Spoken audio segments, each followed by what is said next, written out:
Hi, everyone. So cool to see you all here. We're going to start in just a couple of minutes, but I just had to say something as I'm seeing all these people coming in. It's pretty cool, pretty exciting that we're able to have a meeting this way.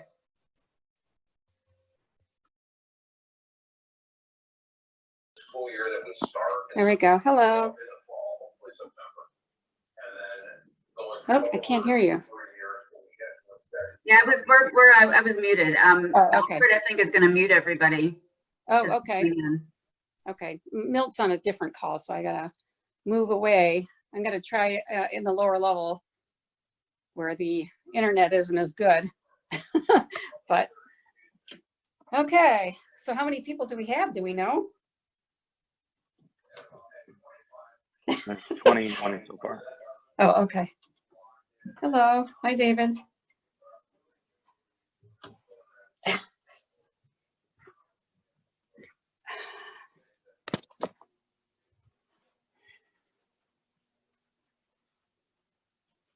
Okay, everybody, this is Lauren Rousseau. I am the president of this fan chapter, Northwest Wayne Fan, and we're going to get started since it's 6:30. So welcome to all of you. I'm kind of excited. This is the first time that I've done a meeting like this over Zoom, at least a fan meeting. So we are delighted this evening to have David Clayton as our speaker. This is our regular monthly forum that we're now doing online given the coronavirus epidemic. Before David begins his presentation, I'm going to just share a few sort of housekeeping things with you, and I'm going to share a screen. I'm not sure that everybody here is all that familiar with FAN, although I imagine that most of you are. Let me just share this one here. Is it going to come up? Right, there we go. But now I need to do a slideshow. There we go. All right. So I'm providing this to you just so that you have some contact information regarding our organization. So for those of you who are attending who are not all that familiar with Families Against Narcotics, we have 22 chapters in the state of Michigan. We are the Northwest Wayne chapter, and our organization as a whole, the mission is to provide resources, education, and support to families and individuals who've been impacted by addiction. So usually all of our fan chapters do this through a variety of different ways, but there's some consistency across all of them in that we all provide public forums once a month. And so the public forums are essentially educational in nature. We have a variety of speakers that come and speak to our attendees. We usually have at our fan meetings about anywhere from 60 to 70 people. And they are generally live and not via Zoom. So when we have our live public forums, they are in Canton at Summit in the Park. We also have 2 support groups. We have a grief support group and we have a family and friend support group. And both of those support groups meet twice a month. We have put all of our meetings online as a result of the coronavirus epidemic. We're not sure how long we're going to be doing that, but we're going to be doing that for a little while. On this PowerPoint slide, you can see some information to sort of stay in contact with us and to allow you to see when our next meetings are, whether they're going to be online or not, what the topics are. You see our Facebook address there. I manage the Facebook page, basically post things on it virtually every day, and we have events for all of the speaking events essentially that we do. So our public forums all have event postings on Facebook. Our family and friends support group and also our grief support group have event postings on Facebook.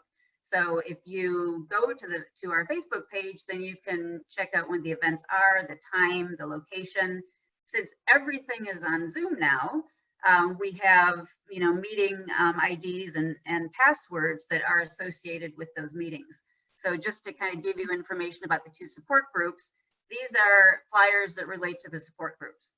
Both of the support groups have the same meeting ID and the same password, and it's consistent with respect to every meeting.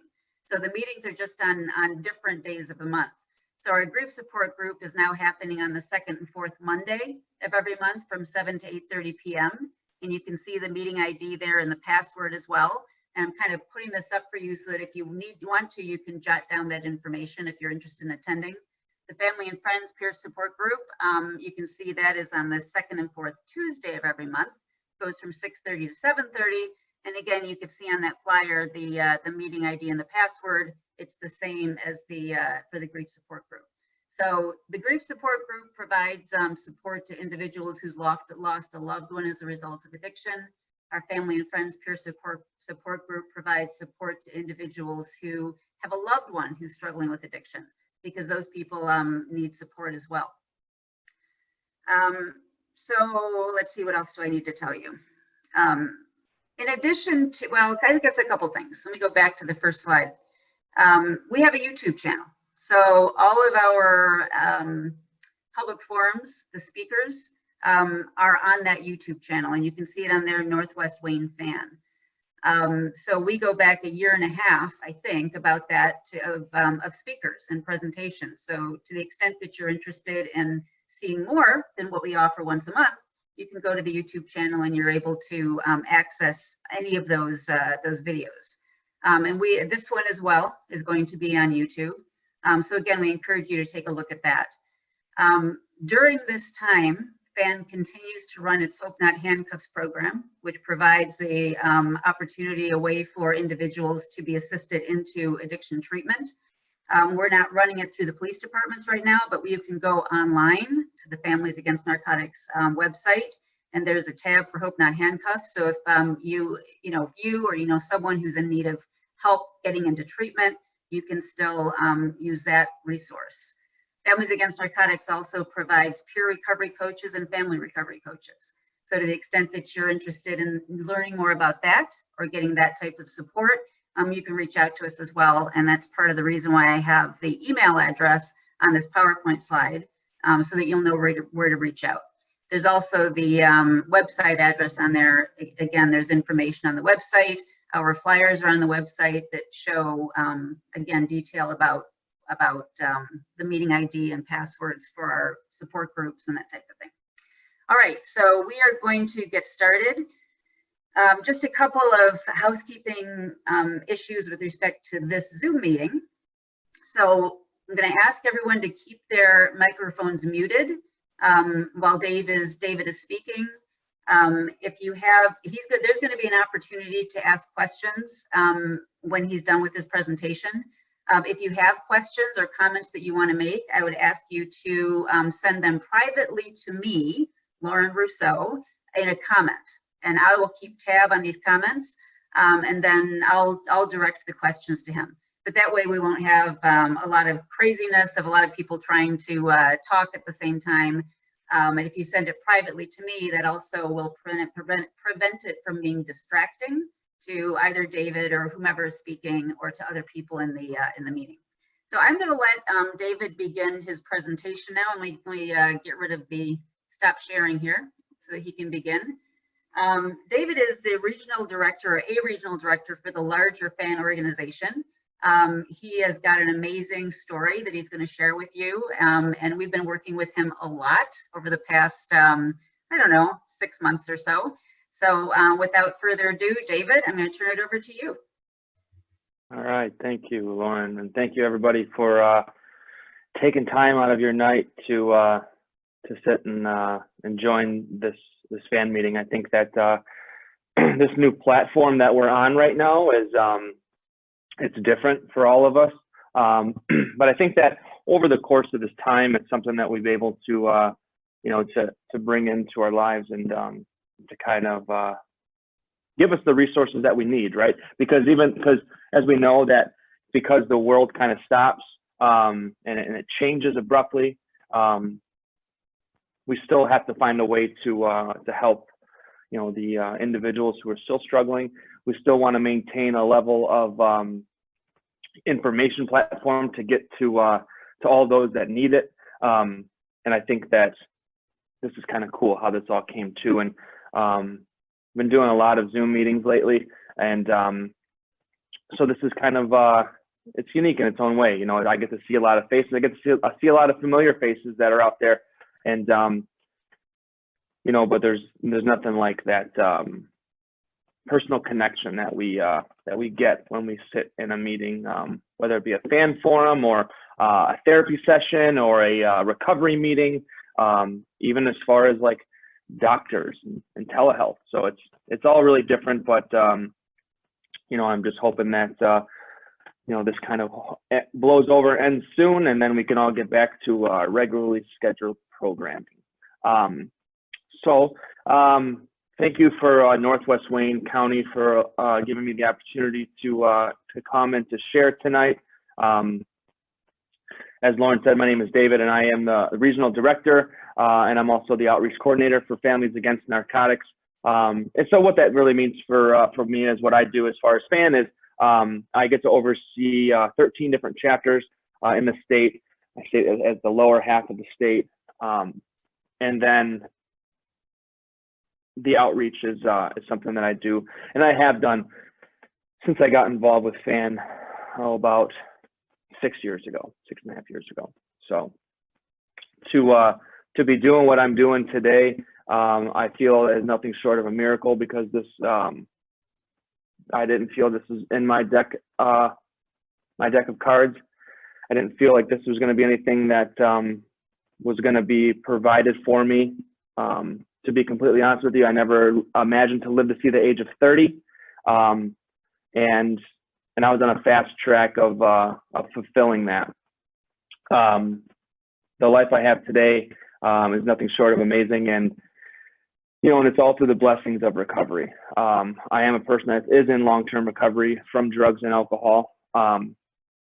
You know, and really, I kind of will tell you about my story. You know, a lot of it's you know, geared in recovery. Now, what I'm doing now, and then what I'm trying to do to provide to help, you know, the next family or the next person that's still struggling with the disease of addiction or alcoholism. I call it a disease because that is what it is. It's not my opinion. The Surgeon General has stated that addiction is that progressive, incurable, and fatal disease of the brain if left untreated. And that's how we have to treat it, as a disease. For me, the disease of addiction does not run anywhere in my family. As a matter of fact, I am the only person in my family that was kind of struck with addiction. I was never kind of in that path to be someone who would go down the road of drug addiction or alcoholism. And you know, and my story is my story, and all I really have is my experience in all of this. And my experience is that it's my experience. And I urge people to kind of, every time I share, to kind of just relate and not compare. And you know, and I see a lot of different things that when I talk to a lot of different people, that I see the same commonality is it doesn't matter where we came from or who we were once before, who our families were, who our parents were. It all kind of stems down to where, you know, we've once lost everything to drugs and alcohol. I remember that when I attended my very first FAN meeting, I learned a lot of important things that day, and I didn't even know what I was doing at that time. I think at my first FAN meeting, and I'm kind of jumping ahead, then I'll kind of go back. But when I attended my first FAN meeting, I was like 5 months sober, I think, and I saw something at that FAN meeting that I wasn't used to. At that time, I was just really, you know, around recovery meetings and other people who were recovering from drugs and alcohol. But I saw at that meeting, I saw family members grieving. I saw them crying over the loss of someone they love. I saw parents that were celebrating their and supporting their loved ones' recovery. I saw family members, mothers and fathers that were completely lost because they didn't know what to do, and they didn't know how to help their kid, and they were just breaking down, and I could feel their pain. And the most important thing that I learned at that FAN meeting is I learned that what I never want to do to my mother ever again. And I never really saw that at that time of what I was doing in the midst of addiction. But I learned it that day. And that's what stuck with me at my first fan meeting. And, you know, when I was growing up, I was a kid who was, you know, had dreams and aspirations as any young child has growing up. You know, as I said, drug addiction and alcoholism does not run anywhere in my family. My mother raised me during the week and my father raised me on the weekends. My parents divorced when I was 6 years old. And the first time that I used drugs and alcohol was around the age of 13, I think it was. And, you know, when I was coming out of middle school, I was this scrawny kid, and I had glasses and I had braces, and my mom picked out my clothes, and I was picked on by these kids. It wasn't anything I guess you would say is more than just like being picked on. I mean, this is long before online bullying happened, but if you want to chalk it up to what it was bullying. And when I got into high school, I vowed myself that I wanted to change everything about me. And I got I lost the braces. I begged my mom to get contacts. I changed the way my hair looked. I changed my clothes, and I was going to pick out my clothes, and I wanted to leave that whole thing behind. And you know, and I wanted to be successful. And I was an average student. I'm not going to sit here and tell you that I was a straight A student, but you know, I never got in trouble in school.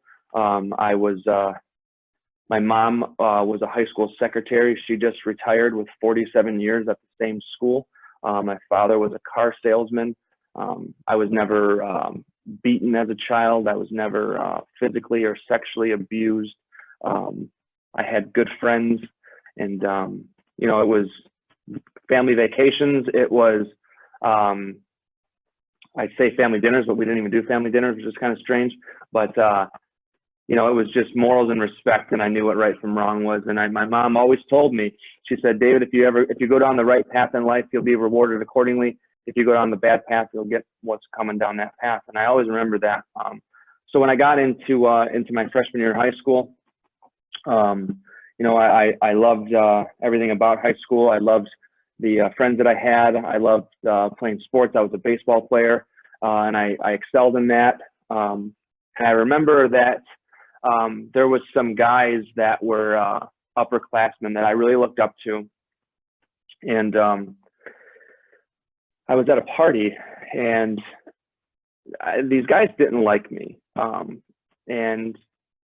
I was friends with, and I looked up to these guys. I thought at that time these upperclassmen were larger than life people, and I wanted to be like them. And there was two guys that I hung out with as a result of playing baseball that were upperclassmen, and they would pick me up, they'd drive me around, they'd take me home from school, and they would just kind of say, hey, you know, don't worry about what anybody else is kind of doing, what they're saying to you. You just keep focusing on you and you'll be all right.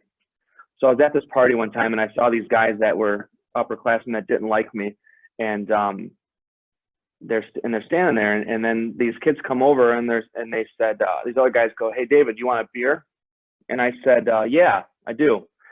And I didn't drink at that time. You know, the only time that I ever drank one time was, I think I was 12, and my dad let me have some sips out of his whiskey sour at a wedding. So that was it. And I said, yeah, I'll have a beer. And I sat there and I held this beer. And then these other guys come over like, hey, David, we're out back smoking weed. If you smoke some weed, we're out back outside. You want to come? And I was like, yeah, I'll go with you. And so there I am standing in this circle of all these people outside of this party, and I'm holding this beer, and I'm standing in a circle of everyone smoking weed. And I thought that if these guys that didn't like me, if they saw me holding this beer and they saw me standing in this circle, they would say, hey, maybe he's not so bad after all. Maybe he is one of us. And then when I started taking sips of the beer, and then the blunts or the joints came around, and I smoked some of that weed, a couple of things happened. The one thing that happened was it let me be who you wanted me to be. It let me step out of myself. And then the most important thing that it really did is that it quieted the voices in my head. It let me be liked. It let me be somebody different. And I loved everything about that.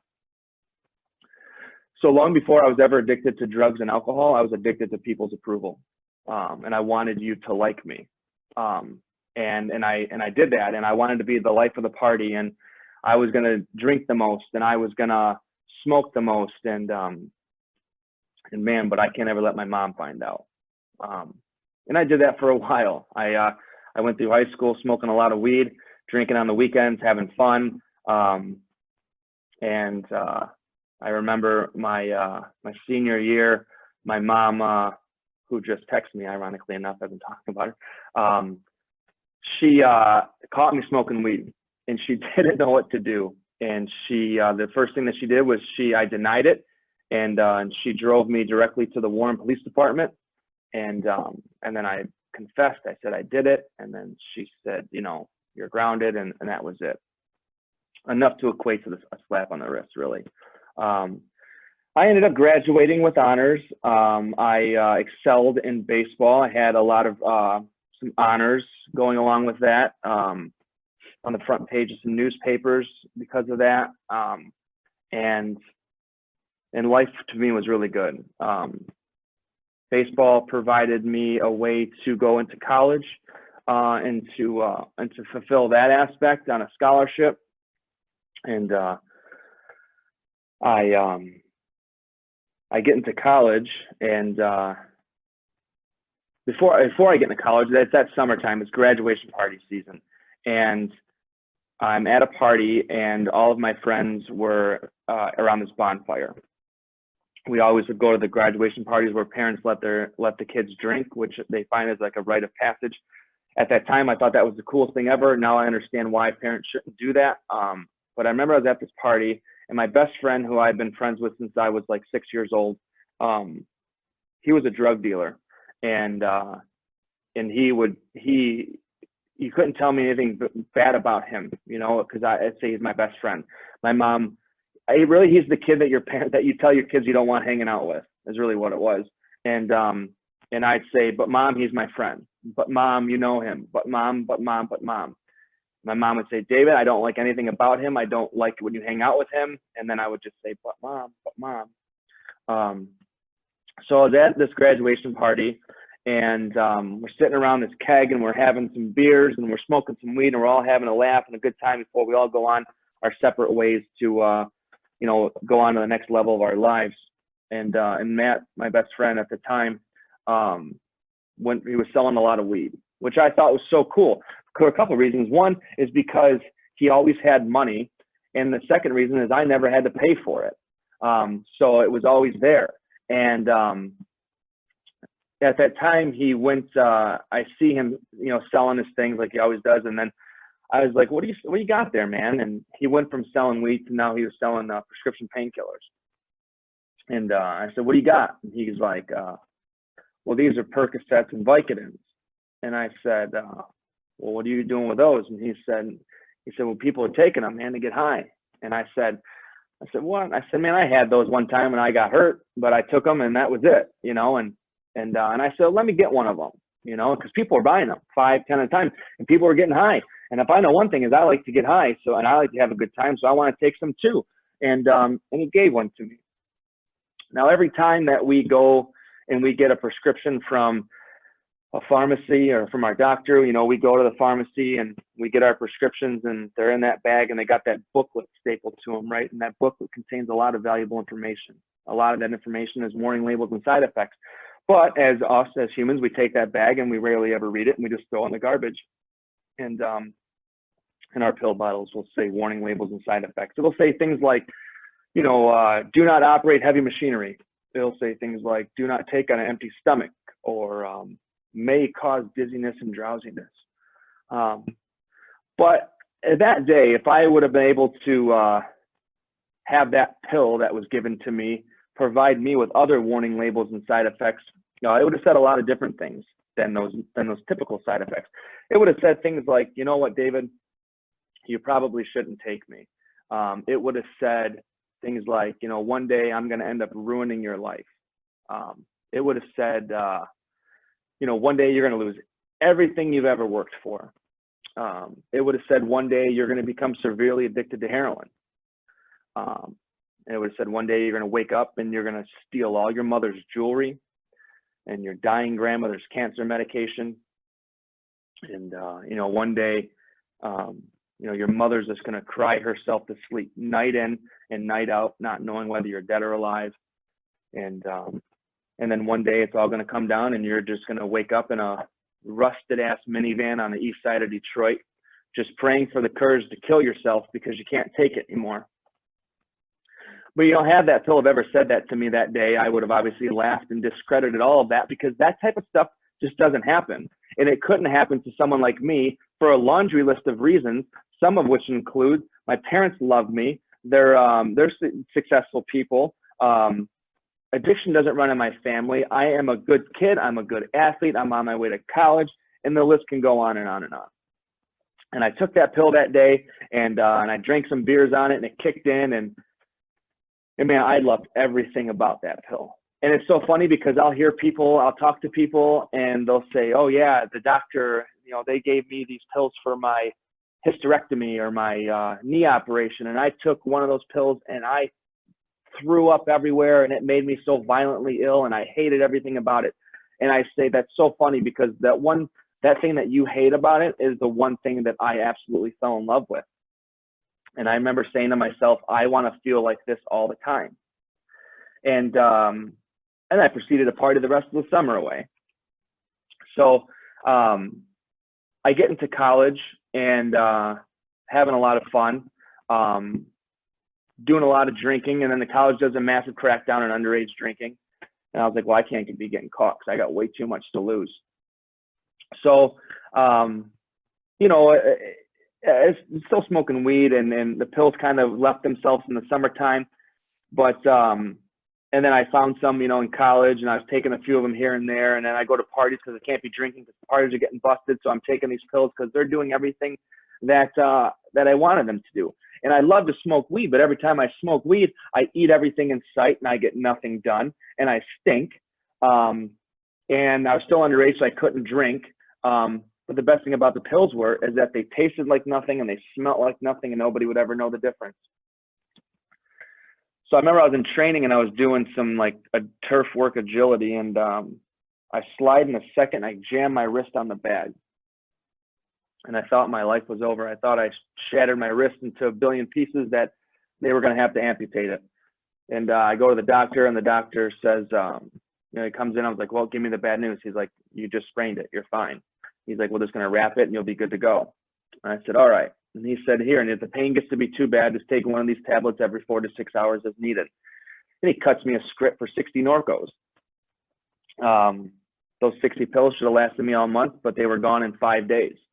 And then this thing kicked in my head about how easy that was for me to get those. And I said to myself, if I went to another doctor, I wonder if they would do the same thing. And sure enough, I go to another doctor, I pay cash, and that doctor cuts me a script. So now I start doing what's known as doctor shopping. I was going to multiple doctors, 5 doctors to be total, and all of which doctors were giving me 60 pills. I had a never-ending supply. It was something that I'd go out and I'd be like, hey, do you want some? And do you want, I mean, I felt like Oprah, you know, who wants them? Who wants them? Who wants them? And then I was doing that for a couple months. And then it was the end of the month. I had 5 days until my next appointment.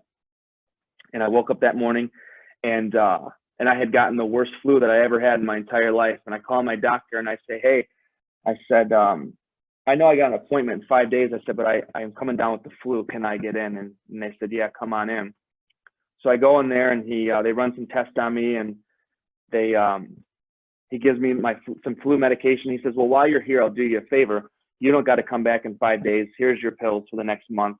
I'll see you in a couple months. And I said, all right, thanks. I go to the pharmacy and I'm wrapped in a blanket, and I was like freezing cold, but I was pouring sweat, and I was dry heaving out. So I'm trying the Detroit, Michigan cure. You know, I'm drinking Verner's, and I'm trying to maintain. And the pharmacist knew me by name because she's knew me since I was a small child. And she says, man, you look horrible. And I said, I feel horrible. And she says, well, I'm going to push your medication up to the front. We'll get you in and out. So she says, have a seat. So I sit down, and then a few minutes, 7 minutes go by, and she says, David, and she said, come on up. She said, everything's done. She said, here's the they gave me stuff to stop throwing up. Your flu medication. She said, here's your Norcos. Here's this, whatever else it was. And she said, go to your car and sit. You got to give me about 10 more minutes. I'm still making this cough medicine or whatever they gave me. And I said, she goes, I'll bring it out to you. I said, okay. I go to my car. I'm sitting in there, and I'm sitting there. I'm wrapping this blanket, and I got all my bags of pills, and I'm like, well, I got my Norcos, so I take those and I throw back 5 of them, and then I look at my flu medication to see what in the hell they gave me, and I'm just waiting for this stuff to stop making me throw up. And then within about, I don't know, 10, 15 minutes before the pharmacist ever came out with my last medication, I realized that I wasn't sick anymore, and I no longer had the flu. And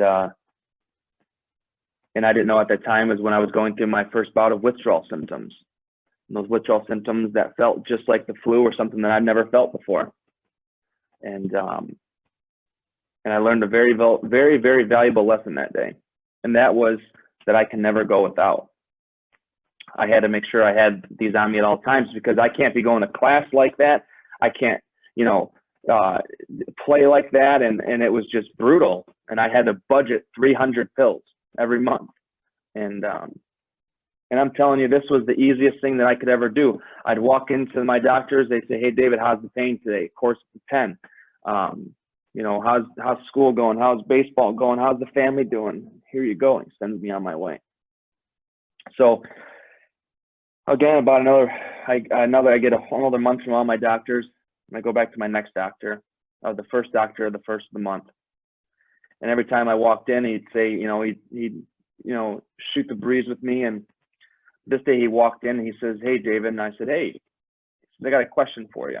I said, yeah. He said, how many doctors are you going to?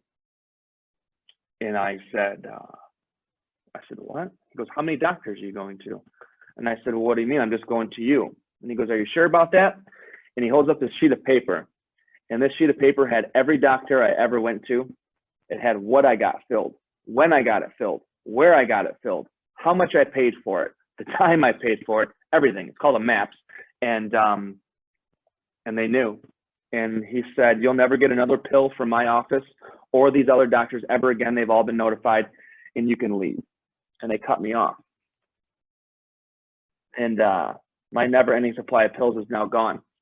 So I didn't stress too much about it because my best friend sold them. So now I've had to start going to him, which I had to drive a long way. And it's kind of common knowledge sometimes that drug dealers aren't the most reliable people. They got to answer their phone. They got to be on time. They got to have them. And it was just like whole nother job to maintain this habit.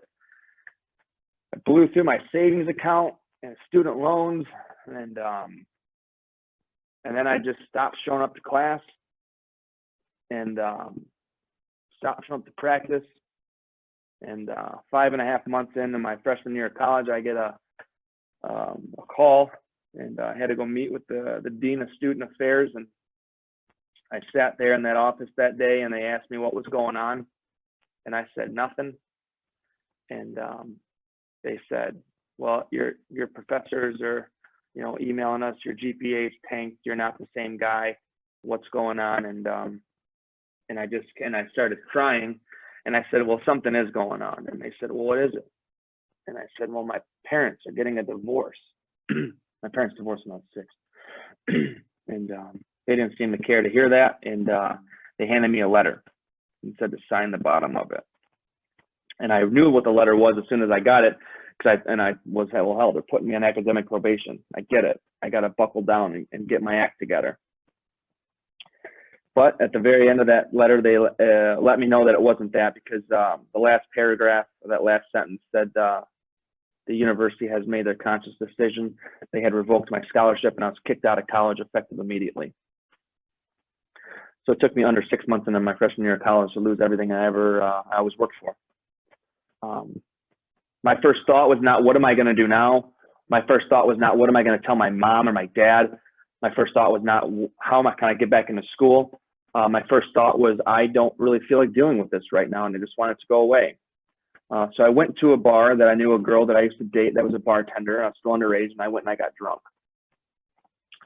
which started a whole nother monster for me known as low bottom alcoholism. I was a problem drinker, a binge drinker. Whenever I had a problem, I piled drugs and alcohol on top of it until I felt the problem was gone. And then I'd wake up and then that problem is still there. I left that bar that day and I was arrested for my first DUI. And I was like, oh no. The long story short of that, I got off with, I knew a friend of the family, or of my extended family, that was a good attorney, and I got off with the acquaintance of less than a slap on the wrist.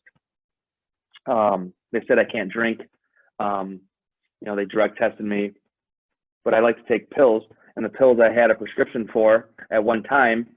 So I would just take pill bottles to my drug testing agency and say, here, look, I'll test positive for opiates, but I got a prescription for them. And my mom never found out about that. So then I can't pay my rent anymore. I have no more money left. I call my mom and I say, hey mom, I said, I think I'm just going to move back home. And she said, why? I said, well, the university hiked up my rent and I can't afford to live on campus anymore. And she said, well, I'll pay it for you and you can pay me back. I said, no, I want to move back home. So I moved back home. And now I started living a double life. My mom didn't know I was kicked out of college yet. So I started, having really bad panic attacks, immense panic attacks. Like I can't even get out of bed in panic attacks. I can't breathe. I feel like someone's strangling me. And I was like, I have got to talk to somebody. And I start looking up like counselors and therapists, and I find a psychiatrist. And I go and I see the psychiatrist. And I tell this woman everything about me. I finally got honest. And I told her what was going on in my life. I told her everything except for the fact that I was addicted to prescription painkillers and alcohol, of course. So as any good psychiatrist, she cuts me a script for Xanax. And I didn't know much about Xanax at that time, but I took that Xanax that day and like the sky parted and I could finally breathe. And I just started taking copious amounts of Xanax. When I was around 19, I was introduced to Oxycontin. And Oxycontin at this time, you got to think it's the mid 2000s. So Oxycontin's being prescribed to everybody with, a sprained ankle to terminal cancer. I mean, they flooded the streets. I can get them anywhere. And I found out that if I crushed these Oxycontins up and sniffed them, I got a lot higher. So I started crushing up these Oxycontins and sniffing them. Still got to fund the tab, but I got no money. So I started stealing from my mom. First it was her money, and then I started stealing her jewelry. And she's saying like, David, can you go grab the flashlight? I think I dropped my necklace down the bathroom sink. Or, I had this envelope of money on my table and I don't know what the hell I did with it. I said, well, I don't know. I'll help you look for it. And so I remember I was in my bathroom. I had just gotten this Oxycontin. I crushed it up on my bathroom sink. I leaned over to sniff it and I thought the bathroom door was locked, but it wasn't. And my mom walked in. And there she stood about 5 feet away from me and was like a deer in headlights, was completely deflated, but she knew everything in that moment. She knew that I was no longer in school. She knew where her money was going. She knew where her jewelry was at. Everything. She starts screaming and yelling at me and starts crying. And she's walking over to wipe it off the sink. And before she could do that, I leaned over and I sniffed that Oxycontin right in front of my mother's face. And she said, get the hell out of my house. And I said, fine, I'm leaving. And I left. And I figured I'd come back the next day, I'd apologize, and I'd accept the help that she was going to give me. But I came back the next day, and all my stuff was packed up in garbage bags, and the locks were changed. My mom kicked me out at the age of 19. So I'd go and I'd live at my friends' houses because their families loved me, and they didn't know what was going on with me just yet. I'd steal out of their medicine cabinets and their purses and their wallets. They kicked me out. And then I started couch surfing, living in my car. My buddy worked at a motel, so I'd live there. And I still got to fund a drug habit. So the retail fraud started happening. The larceny started happening. Breaking into a lot of cars. And I remember before my 20th birthday, I was working for this business, and they said, hey, David, we want you to close up the shop tonight, the store. Take this slip, put it in this plastic bag, put the money in it from the drop, and you drop it off at the bank. There's a deposit outside. Well, I didn't deposit the money into the bank, and I kept it. The next day I showed up to work, and I was greeted by 2 detectives, and I was charged with embezzlement. And they sentenced me to probation again. They put me in this economic crime class, and it sounded like I was running this multi-million-dollar Ponzi scheme, but I literally just didn't deposit some money. And I remember I learned a very valuable lesson that day too. That was everybody at this economic crime class was in there because they were boosting from Home Depot or Lowe's, and they were all addicted to heroin. And I'm like, well, I'm just a kid who was successfully eating painkillers and sniffing Oxycontins, and I just happened to get caught. Didn't get anything out of that class. So I remember I get some money after I steal some stuff. I get some money, and I met this guy that was living on the east side of Detroit that was selling Oxycontins for cheaper. So me and my buddy, we go down there, and I said, and I was so sick that day. I was dry heaving out my door, and my legs are cramping up. And I said, here, man. I said, here's $200. I said, you walk 3 houses down, you turn down that alley, and he'll be standing there waiting for you. I said, hurry up, because it would take a minute. I give him the money. He goes, and he didn't come back. He's not coming back. And I'm like, what's going on? And I'm starting to freak out. And I'm like, where's he at? What's going on? And I'm like, what happened to him? And as soon as I get out of my car to go run towards that alley, I see him start walking back. And he gets in my car, and he's got this weird look on his face. I give me the pills, man. He throws me this bag.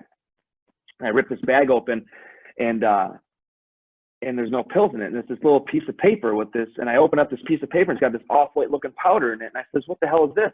He said, well, your dude didn't have any Oxycontins, but he told me that that everybody that he sells Oxycontins to, that this heroin's essentially the same thing. And I said, you just spent all of my money on this heroin? I said, take it back and tell him I want my money back, dude. I said, I'm not shooting any heroin.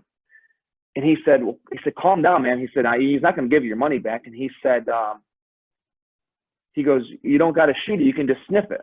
And then he goes, and here. And he hands me this money, and I count my money, and I got $180 left.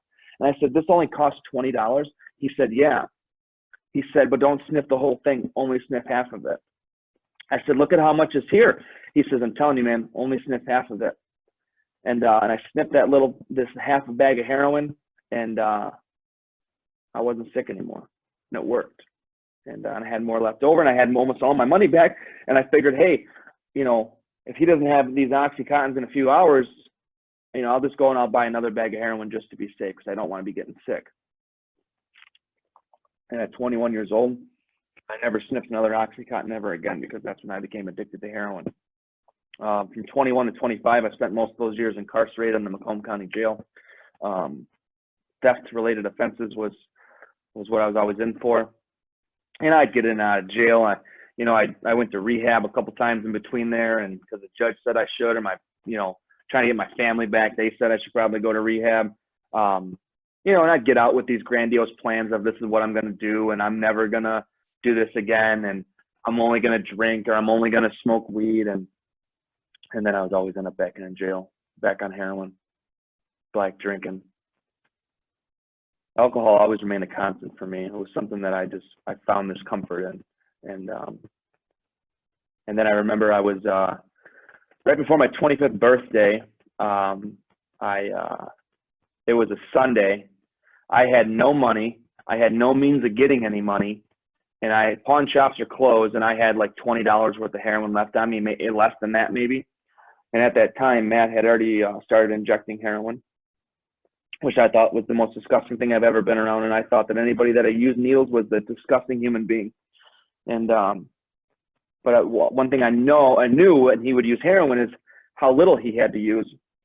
And when I say I was sick that day, my nose is running, my eyes are watering. I'm physically trying to rip my skin off because it was crawling so bad. And I just said, hey, man, I said, do you think that do you have any clean needles? And he said, yeah, why? And I said, do you think if I shot this little bit of heroin, I wouldn't feel sick anymore? I said, because I can't even think straight. And he said, yeah, probably. And I said, I need you to fix me. I said, I don't want to know how to do it. I don't even want to see it. Just get it over with. So I held up my arm, he tied my arm off, and I turned my head, and he stuck a needle in my arm. And as soon as that heroin rushed through my veins within a split second, I was not sick anymore, within milliseconds. And I had this moment of clarity, this deep breath. And I looked at him and I said, you got to teach me how to do that. And at 25 years old is when I became an intravenous drug user. Shortly after that is when I started overdosing quite frequently. And then the first time that I had overdosed, I wake up and I'm in a hospital. And I got this tube down my throat that was connected to a machine. And I got this nurse looking at me. And she said, nod your head if you can hear me. And I nodded my head and she said, do you know where you're at? And I said, no. And she said, do you know how you got here? I said, no. And she said, do you know who you were with? Do you know who drove a silver sedan? And I said, and I just kept saying no. And I didn't. And she said, well, you're at St. John Moras Hospital. She said, security found your body outside the front doors of the emergency room. She said a silver sedan had pulled up, pushed my body out, and they drove away. They saw that I was overdosing. They brought me in. They had administered 2 doses of Narcan. And they put me on a ventilator and put me into a medically induced coma. And they brought me out of the coma, and they brought me off the vent, and then there I lay. And that Narcan, what it does is that it brings you back, but it pulls all the opiates off the receptors in your brain, and then what it does is it puts you into immediate withdrawal. And I felt like I got hit by a bus. And as soon as that nurse walked out of that room, I ripped all the tubes out of me and I checked out against medical advice. And then I did it again 2 days later. I woke up in the same hospital. I wasn't on any machines. They had cut my shirt off and I had no shoes and no socks on for some reason. The nurse walks in the room and when I came to and I realized, I just said to myself, like, oh man, I can't believe I did it again. And this nurse walks in and she said, David, and I said, listen, I said, am I being held against my will? And she said, no. She said, but I don't suggest you leave again. She said, David, she said, you're going to die one day. And she said, you have a problem and you need to get help. And I said, I can stop whenever I want to. And she looked at me with the most sincere passion in her voice and she said, no, you can't. And I said, yes, I can.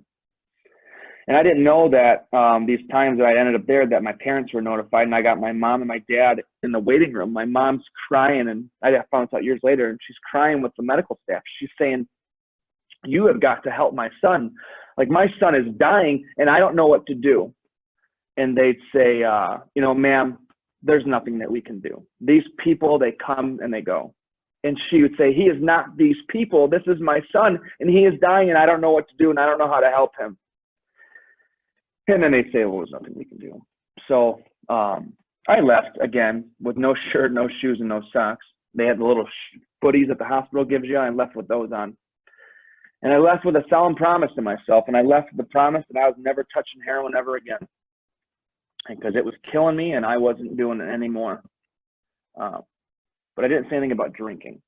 So I ran to a liquor store that was about, I don't know, maybe a mile away from that hospital.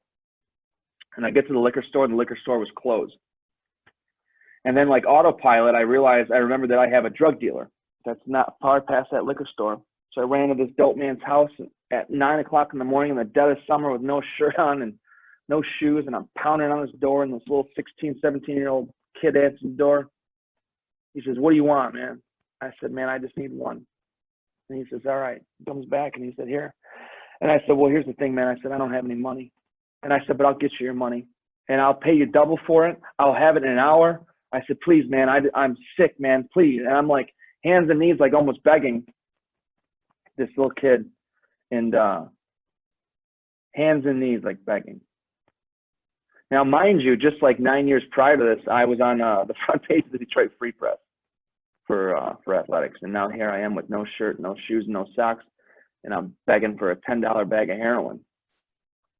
He takes this little bag, he's laughing at me. He throws it off the porch into these bushes, calls me a junkie, and he tells me to get off his doorstep.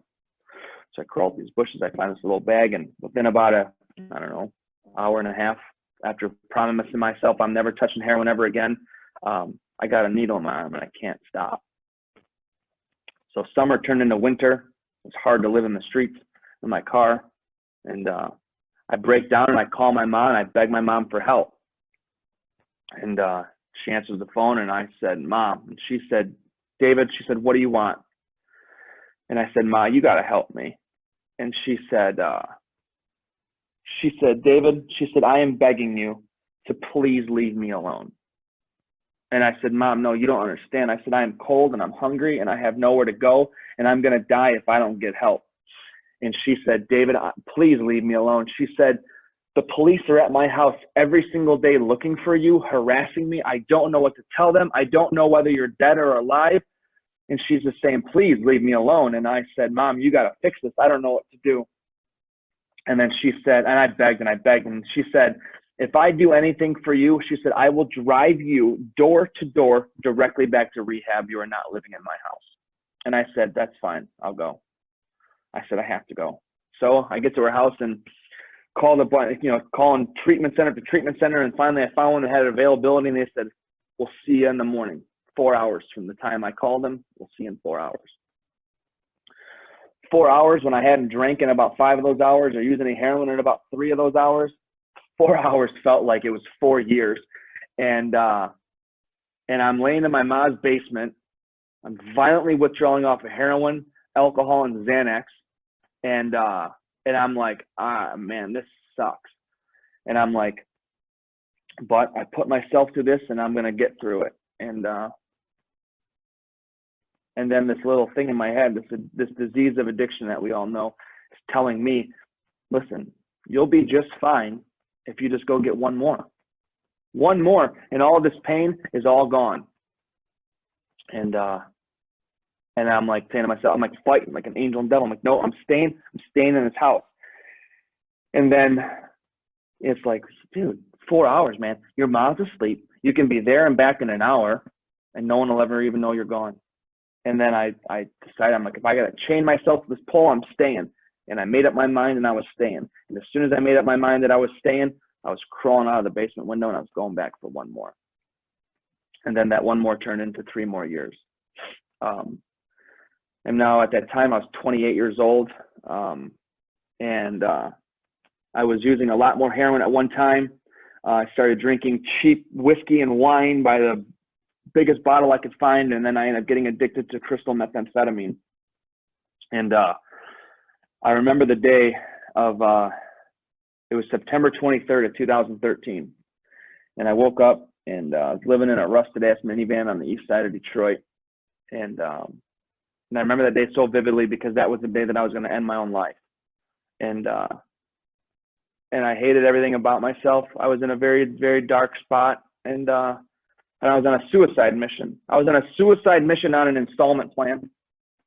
And I gladly welcomed death. And I couldn't do it anymore. I couldn't live another day in that existence. And I decided that I was going to intentionally overdose myself. And before I got around to doing that, I got picked up in a raid and I was arrested. And I had an active warrant for second-degree home invasion. And I was arrested that day. And I'm in jail again in front of the judge. And to put it, I was a less than desirable defendant out there. I was non-compliant in everything. The judge looks at me and he said, Mr. Clayton, he said, what happened to you? And I said, I don't know. Allegedly, they said I broke into a house. And he said, I'm not talking about this. I'm talking about you. He said, from the time that you've been 18 to now you're 28 years old, he said, you, sir, cannot stay out of trouble. And he racked off all my charges. I mean, multiple retail frauds and larcenies and stolen checks and stolen credit cards and check forgery, embezzlement, home invasion. And he said to me, he said, you, sir, are a career criminal. And they read me my guidelines for sentencing, which was 6.5 to 15 years in the Michigan Department of Corrections. Prosecuting attorney says, Your Honor, this man is a hopeless and a helpless drug addict and alcoholic. He said incarceration is the best option for him. So then I start getting in an argument with the prosecuting attorney, which is highly frowned upon in the court of law. And I said, you're wrong. I said, listen, I said, I will do your 6.5 years minimum. I'm going to get out of jail, out of prison. You're going to give me 1 year and I'm going to be right back in this courtroom. Guaranteed. And so then the bailiff drags me out of the courtroom and tells me to calm down, and they almost hold me in contempt and all that good stuff. And I go back to jail. And I was in jail, and anybody in here has ever been to jail before, the county jails have some of the inmates are some of the best attorneys around. I mean, they'll tell you every piece of advice you need to hear.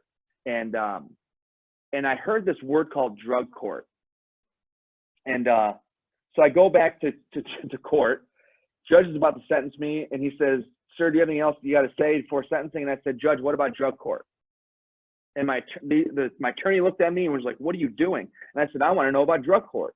My attorney was horrible, by the way, and I didn't retain her, and not that public defenders aren't great, but this woman did nothing for me. And I said, "Judge, I want drug court." I didn't even know what I was asking for, and he says, "You know what you're asking for?" I said, "No." I said, "But I want it." And I had to go back to jail. They thought about it, and they admitted me into drug court. I copped the drug court because it kept me out of prison initially. So then I go back to jail, and I tell all my friends that I met in jail that I got accepted in the drug court. And then they proceed to tell me how screwed I am. And they're like, "Oh, man, why'd you do that? Like, drug court has this 2% success rate, and the judge wants to see you fail. And you got to go back to rehab." And I'm like, "Oh, what did I just do?" So they sent me back to treatment for the 5th time. I complete treatment in 21 days. I get out of treatment. I have nothing. I have the clothes that I got arrested in, and I got a garbage bag full of donated clothes that the treatment center gave me. And then somehow I convinced my mom to drop off clothes to me in rehab, and that was it. And I had nowhere to go. They tell me I should go to a homeless shelter. And of course I told them that I couldn't do that because I was better than a homeless shelter. And then they said, "Whoa, I'm sorry. It says the homeless guy with nowhere to go." And then I said, "Well, there's got to be something else." And they said, "How about a 3-quarter house?" I said, "I don't even know what that is, but it's a house and I'll go." And I just go to the sober living house. It was not in the best area. It was not the best sober living house, but it was the best thing that ever happened to me. So now I'm drug testing multiple times a week. I'm in front of the judge once a week. And I'm going to all these counseling classes and all this stuff. And I'm like, things are happening, right? Life is happening, and I'm not using drugs and alcohol. And then I remember that day of September 23rd of 2013 so vividly, because in my eyes, that was the day that my life was supposed to end. But instead of my life falling apart that day, it was actually all just falling into place, and I never even knew it, because September 23rd of 2013 was the last day that I ever had to use drugs and alcohol. It was the last day that drugs and alcohol told me when to wake up and when to go to sleep, when to steal. And for me, that means that this past September, I celebrated 6 years of continuous sobriety. I say that because I never look ahead, because I don't know what's ever going to happen. I live this day one day at a time, and I ended up successfully graduating at drug court. I was in the 21 months that was the minimum I could be in that. I got involved with Families Against Narcotics at that time, and it was something that just changed. And everyone says, "Well, what made it stick?" And I don't know. I got wrapped up in this program of recovery, and I remember around like a year, my mom started like somewhat believing me that I was staying sober because I wasn't living in her house anymore. And she said, I said, "Mom," I said, I'm doing this thing with FAN, and I went to a meeting and I spoke at one, and they said that I should go and I should share my story with other people. And she says, "Well, I guess so." And I said, "Yeah, I don't even know. I guess they want me to go into a school and do it." And I said, "Okay, I'll do it." And I said, you should come to one of these meetings." And my mom said, "Listen," she said, "this is all good that you're doing all this." She said, "But that's your thing." She says, "I can't go to these meetings because I don't want to see someone that I know, and they're going to see me there." And I'm like, "Mom," and she'd say, "David, I'm telling you, I'm not going." And I said, "All right," and I kept doing my thing. And then I did this presentation like way, way far away from where we lived, or she lived, and I convinced her to go. And she left that meeting, and what she saw at that meeting is she saw people just like her. And she said, for the first time, she goes, "I didn't feel alone anymore." And recovery has brought us closer together. My mom loves me. She calls me all the time. She's called me 3 times and texted me twice, and they're not emergencies, so we're good. The drug court that I have since graduated from, some of the things that I do now in recovery is I'm the president of that drug court nonprofit now. I took what I saw that was broken in that system, and I'm trying to fix it. I work, I'm a director for the Macomb County Anti-Human Trafficking Task Force. I work with victims of human trafficking to provide SUD treatment for those individuals. I'm on the board for a healthcare clinic for medication-assisted treatment.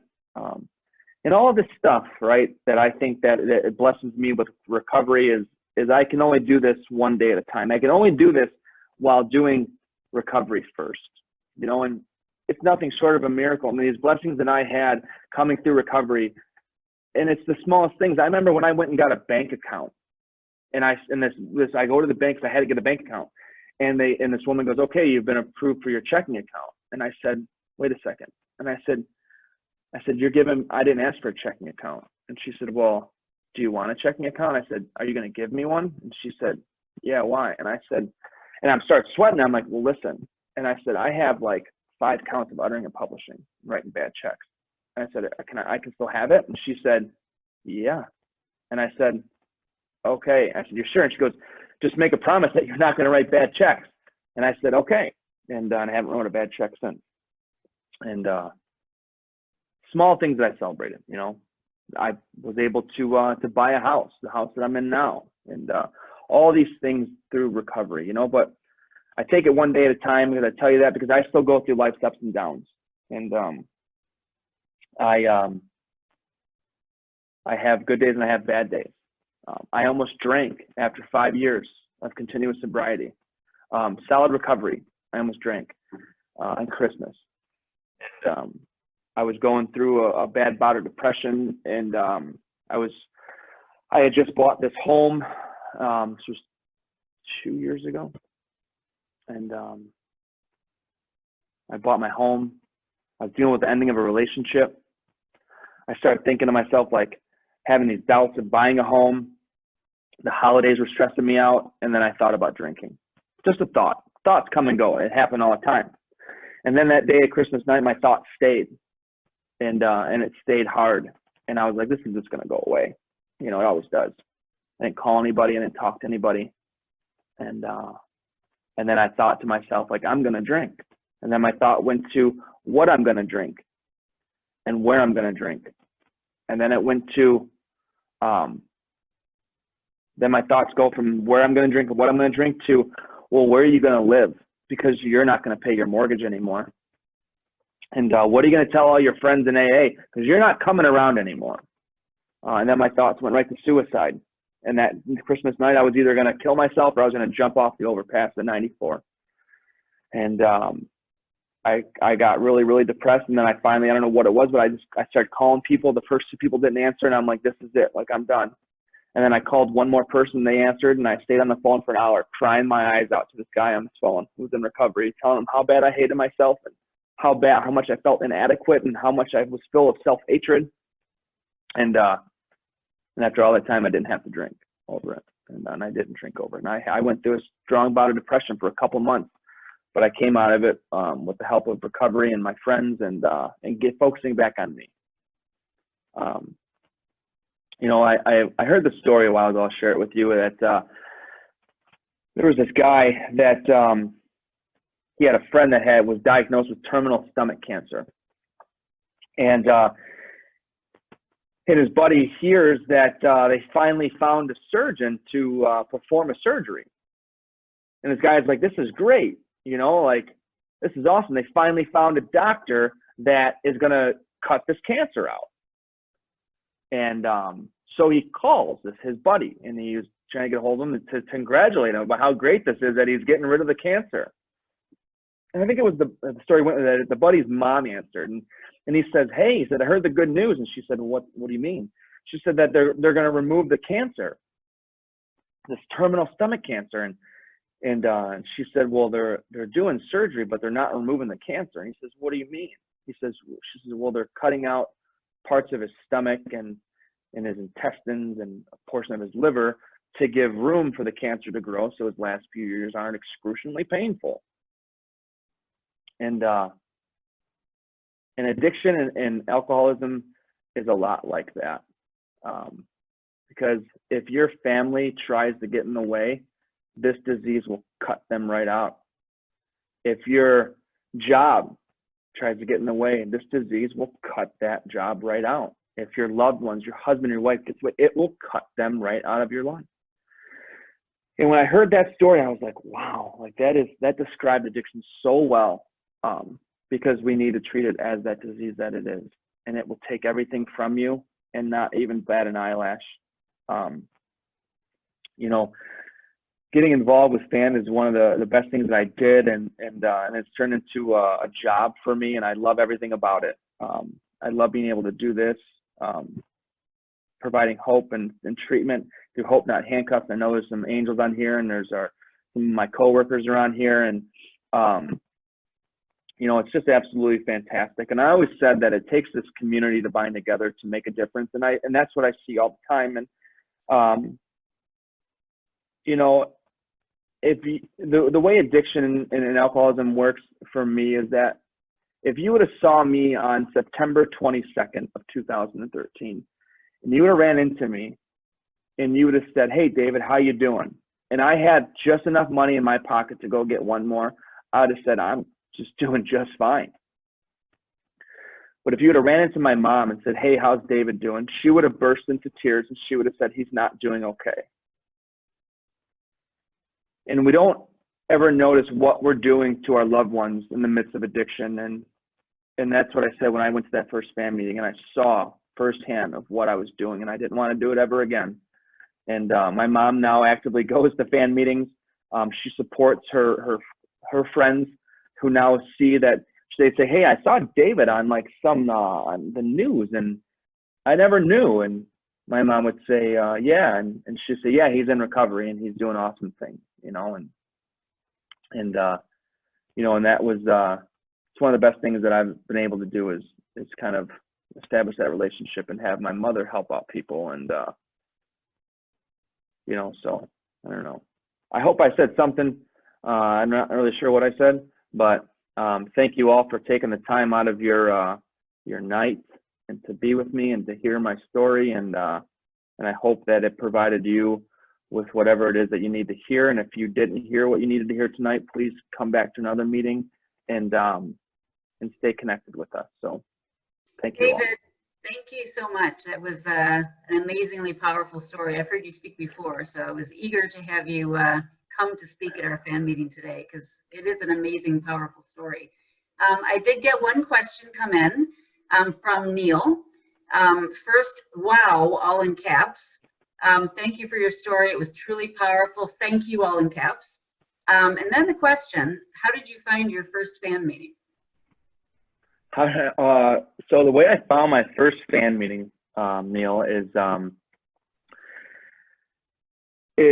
I was in drug court and I found this a news article, and it was about, you know, Families Against Narcotics, and I said, I gotta find this. And my drug court case manager, who I'm really good friends with now, she's like, "Well, go to one of these meetings." And I was like, "I don't even know where to go," you know. And yeah, and I saw that in the newspaper, and then I found the address and I went to that church. And then they said, "Does anybody want to share their story?" And I said, "Yeah, I will." And that's a very important thing to do. And I think, and a lot of times we've gotten away with that sometimes, as far as like having people share their stories, because you never know, saying one thing. I never ever expected that my 5 minutes that I shared at a FAN meeting was going to lead me into this job I have today, to speak to high schools and middle schools and U of M and Michigan State and the Michigan Association of Health Plans and all Blue Cross and all these different medical conferences. And I'm like, this is nuts. And I never knew how important that was. And so I found my first FAN meeting that way. And, you know, and I love being able to go around the state and see how we do FAN and, you know, in Fraser, to how we do it in Northwest Wayne County, into the UP. And now I just launched, with some help from FAN Central, is getting our first chapter in Detroit launched. And it's just been an awesome thing. So That's great. There's a question that came through to me. It says, is it hard to tell your story? I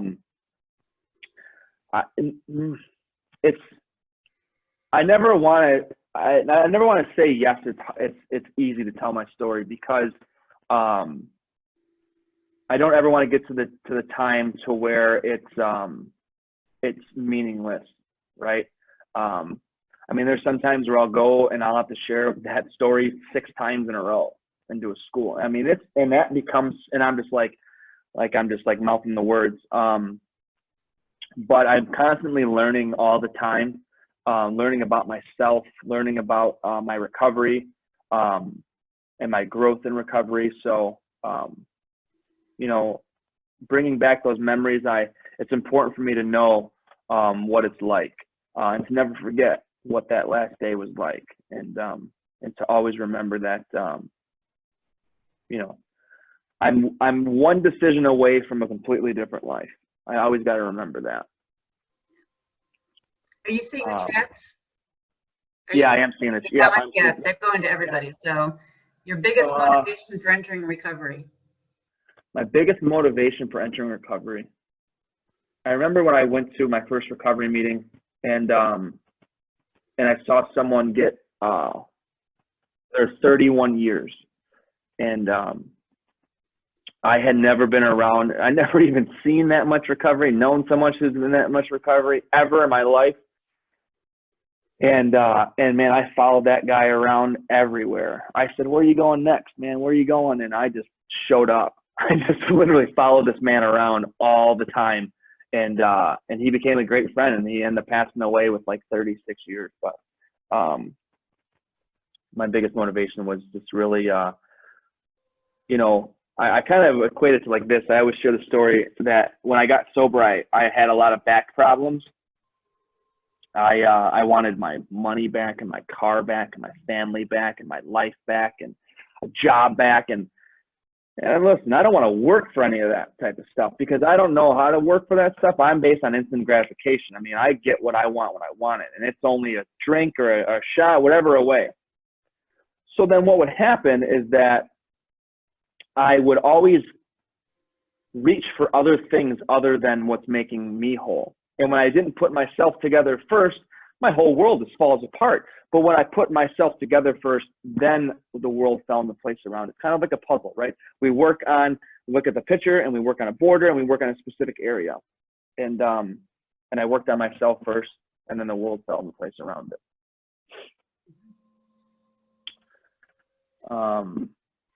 Yeah. So Judge Mack just sent a message to me to read to you. What is your best advice to judges when dealing with defendants suffering from addiction? What is the best advice for dealing with people with addiction? Is that, okay, I say this often too. Judges see people at their absolute worst. I'm telling you what, a lot of you friends that I have on here that are in the legal field that I'm friends with, you would not have been friends with me when I was in active addiction. I was literally, and I'm friends with the judges that sentenced me. I'm really good friends with him now. And I mean, I'm talking, I was less than desirable. But always know this, is that you're seeing those individuals at their absolute worst. And if you can show a level of compassion for them and not judge them where they're at, and know that at one point in time of their life, they were a good person. We're all good people. We just made a few different mistakes in our life that brought us to this area.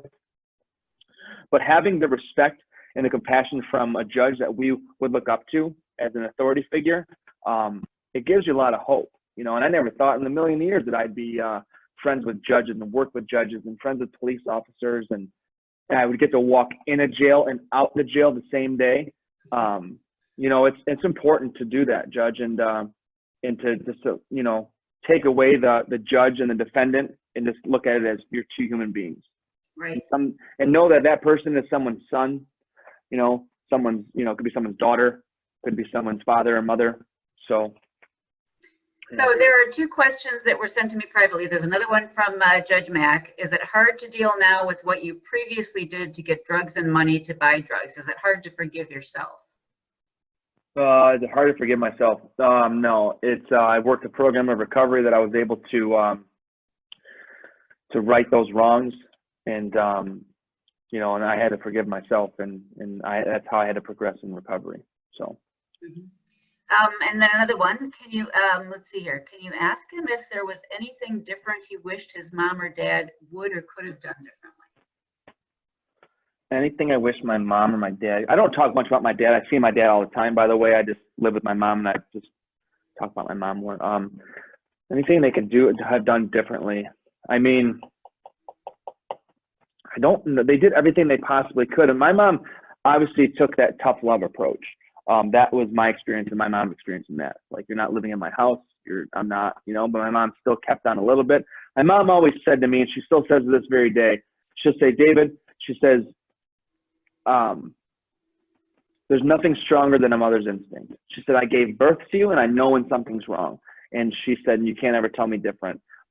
She, you know, she did what she could, and she had to end up taking care of herself. And that's the big thing. And I know there's a lot of, you know, people within family recovery support. I'm here as well. And really, you know, getting involved with them, knowing what the family aspect's like, right? Because I can just give you my experience, as I shared in the beginning. But I do know that there are some family coaches on here. There are peer recovery coaches on here. And I urge you to get in touch with them. Our peer recovery coaches and family recovery coaches are free services we offer, and they could help you a lot more. If I could take back anything and regret anything, I would take back the years of pain and suffering I caused my family, my mother specifically, my father. So that's about it. Yeah. All right, thank you. Are there any other questions? Yeah, there was one that said, I'm just going to share this. It says, oh, hey, Ricky, just wanted to share my first fan meeting is where I found my long-term recovery and my path to working in that recovery field. Hey, Rick, you're awesome, man. Your story gives me hope that my 33-year-old son, who is 5 months sober and after 3 years on meth, will get his life back someday.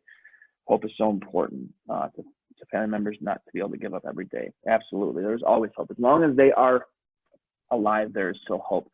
And then there was a message to me. Can you talk about the role of relationships in recovery and how addicts can find supportive relationships if they opt out of 12 steps? Can you talk about the role of relationships in recovery and how addicts can find supportive relationships if they opt out of 12 steps? Yeah. So there is, you know, we know now that there's multiple pathways of recovery, right? And I can tell you this much in my experience, as I have dated in recovery. The people that I have dated were not in recovery. They were not drug addicts. They were not alcoholics. They were healthy relationships, you know, and then things don't work out, or we separate as you know, adults do. And that's that. But, you know, I do know, someone told me once that there's nothing that will take somebody out faster than a relationship. You know, relationships are a big trigger for a lot of people. And I can see that. I mean, I almost drank after one. And because what I did was I put a relationship in the spot of where my recovery was at. And I don't know if you want to say, if it's 12-step, if it's celebrate recovery, if it's refuge, whatever it is you have to do, the minute you put something in the place of your recovery, that is something that you're going to worship. That is something that you are going to put all of your conscious thought and effort towards, and that is going to become your program. And I did that, and I do not recommend it to anybody. I put that relationship over everything, and they always told me, if your recovery ever falls into the second place, you're in some trouble. And I did that, and I felt the effects of that. I felt the pain of active addiction 5 years in the recovery. I was a solid case, a clinical case of untreated alcoholism is what I was. And it was not good. So, but you can find supportive relations if they opt out of 12 steps, opt out of any type of recovery program. But again, I know from my experience and for me, I had to put myself in before everybody. There's another one that was sent to me privately. So maybe I should get to that one before, because I see there's one that was came after that was to everyone. So the one that was private was, did the church play any role in your recovery? Did the church play a role in my recovery? I am a spiritual person. That is my role in that.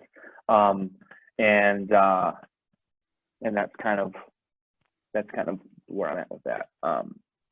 You know, I'm all about everybody finding their way and their role into recovery. You know, and a lot of people find recovery that way. I found my recovery in a different way, and I find myself to be a very spiritual person.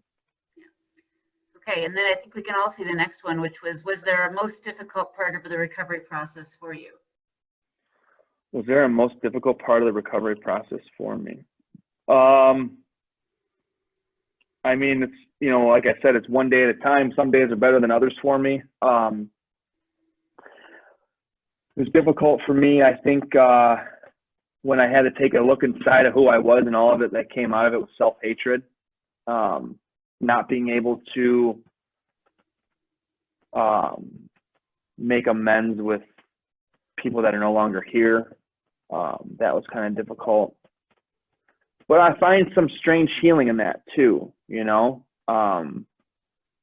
It's a really unique situation. You know, I think that early on I was grateful enough and fortunate enough to find employment.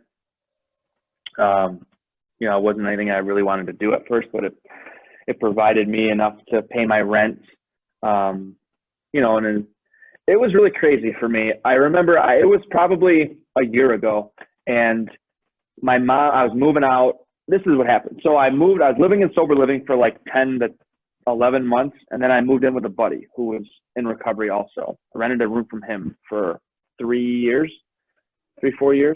And then his fiance, he got engaged, she moved in, everything went to complete dismay. And I'm like, I'm leaving, I'm moving out of here. And I call my mom and I'm like, hey, like I had never bought an apartment before, but I need to get an apartment, you know? And she's like, so we start talking, and then she's like, well, why don't you just move back home? And I was like, move back home? And she's like, yeah. And I was like to your house? And she's like, yeah. And I was like, are you sure?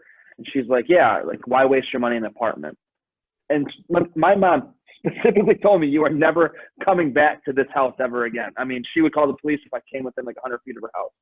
And but I moved back home, and then so anyhow, so I bought my place now, and then she's like, hey, I found some things. Do you want these books? And there was like some recovery books, and I found this notebook, and it was a notebook from like my second month into IOP, and it was like, write down your 30-day goals and your 60-day goals and your 1-year goals and your 5-year goals and your 10-year goals. And I just like jotted down some stuff. I don't even know what. Have enough food to eat. You know, stop eating sugar or whatever. And then it was like 1-year goals, like be happy, be in recovery, be hopefully almost done with drug court, you know. And then 5 years, it was like be done with drug court, have a bank account, be debt free, have my own place, be happy, be in a relationship, you know, be sober. And then 10 years, it was this big question mark. Hold down. But I looked, and every single goal that I had written down at 2 months sober, like all came true. Granted, the relationship part was not there, but that's okay. But everything that I wrote that I wanted to do, I did. And I didn't even know that I was doing it. It was just provided, which is kind of cool. It's great. So I think we both have seen the comments here. So from James Gunn, thank you so much for sharing your story. You're a blessing to all of us. So glad you never succeeded in suicide. Yeah. And then from Kelly, what would you recommend parents do to help their son or daughter while they're active in the disease of addiction? So I don't want to step on the toes of anybody that's in a family recovery coach or an Al-Anon, and don't hate me. I mean, I see Aaron looking at me right now. So I know that there's ways that you have to establish healthy boundaries. You have to know when to say no and when to actually mean it. And it's okay to say no. And then there's the 3 C's. You didn't cause it. You can't cure it. And you didn't, what is it? Can't change it. You didn't cause it. You can't cure it, right? Can't control it. Can't control it. Control it. There you go. That's what it is. You can't control it. But I think the biggest thing is that, you know, I said, my mom said that tough love. You know, I've seen families deplete 401ks, remortgage houses, go into debt, sell they have all the money at their disposal to buy their son or daughter out of an addiction, and they just can't do it. And I see it happen very, very often. And just know that there is plenty of people out there that have been there in your shoes, that are going through what you are going through, have been there and can help you. And I urge you that it's okay to reach out. There's no need to ever have to struggle in silence. There's someone there to talk to, even if it's just saying like, hey, I don't know what to do. Hey, I'm lost. I've gone to meetings and I said, I'm lost. I don't know what to do. And just, there's so many resources out there right now. And sometimes it's hard for us to just reach out and say, I have help, or I need help, because the minute we feel that we say we need help is we feel like we should be in control of this, but we can't. We're not in control of it. And like as Dean says, I highly recommend that parents with a child who is struggling with addiction take care of themselves first. Put your own oxygen mask on first. And Dean's an awesome dude, man. I get to work very closely with him on a daily basis. You know, and I urge you guys to come back sometime and hear, you know, if he ever gets to share his message, or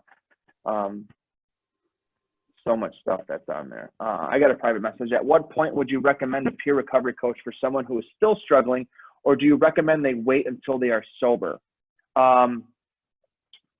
I recommend getting a peer coach right away. I didn't have a peer coach.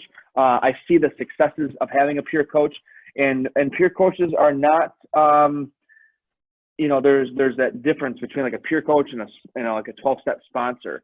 Peer coaches just bridge that gap into where they're at in treatment, getting out of treatment. Do you have somewhere to go? Do you have, you know, a job and someone to hold accountable to, which I think is great. Peer coaches are people that are in long-term recovery, and they have been there. They can bridge that gap. And I think getting a peer coach is extremely important. And we hook people up with peer coaches right as sometimes they're in the police department, to go into Hope Not Handcuffs. I know my friend Ricky on here, he's a peer coach, and they're people that will meet you exactly where you're at in your life, and they will get you and try to help you get to where you need to be. I mean, you can lead a horse to water, but you can't make them drink. And there's sometimes that people have peer coaches that they, you know, say after a few months, hey man, I'm good to go. Now, sometimes people need more, and maybe they're still using, but the important thing is to not give up. Don't give up. So Neil asks, what are the 3 C's? So that's, let's see here. Didn't cause it, can't cure it, can't control it. I don't know if I have it in the right order, but yeah. Yeah. All right, any other questions? Okay, I think we're done. David, you were amazing. Thank you so much for speaking at our public forum today. We will have another one next month. So again, our public forums are the first Monday of every month, from 6:30 to 8:30 when we're live, and usually about till 8 when we're doing it by Zoom. We don't know for sure right now whether we're going to be doing it by Zoom or whether we're going to be doing it live, although most likely it's going to be Zoom. But stay tuned for that. Yeah. I do want to say something too. Also, I want to let you guys know that we are doing a new thing on our fan Facebook called Morning Encouragement. And what that pretty much is you filming yourself just like this, reading your favorite inspirational, you know, book, daily reflections book, maybe a passage that you love, something that's helped you out. Whether you're in recovery or you're a family or you're going through it, something that's helping you. And what we're doing is a few times a week, we're uploading these videos to our Facebook page and our Instagram. And, you know, they've been awesome so far. So if you ever want to get involved in doing that, just filming yourself reading, like, this is my daily reflection, and man, this has really gotten me through a tough time. Let us know. You can email, you can message us on Facebook or Instagram. Dean is on here too, and he'll get it, and they'll send you just kind of some basic criteria of how to do it. It's very simple. You can do it just like this on your Zoom, and you just set your camera up and you read, and then we post it, and it hopefully it provides the encouragement and the uplift that someone else needs. So if you want to do that, I encourage you to take a look into that on our Facebook page, Families Against Narcotics. All right, great. Thank you so much, Dave. And thanks everybody for attending. And we hope to see you next month. Thanks, everybody. I see a lot of people now. Yeah. Hi, Elise. Thanks again, David. All right. Bye, everybody. Thank you. Bye-bye.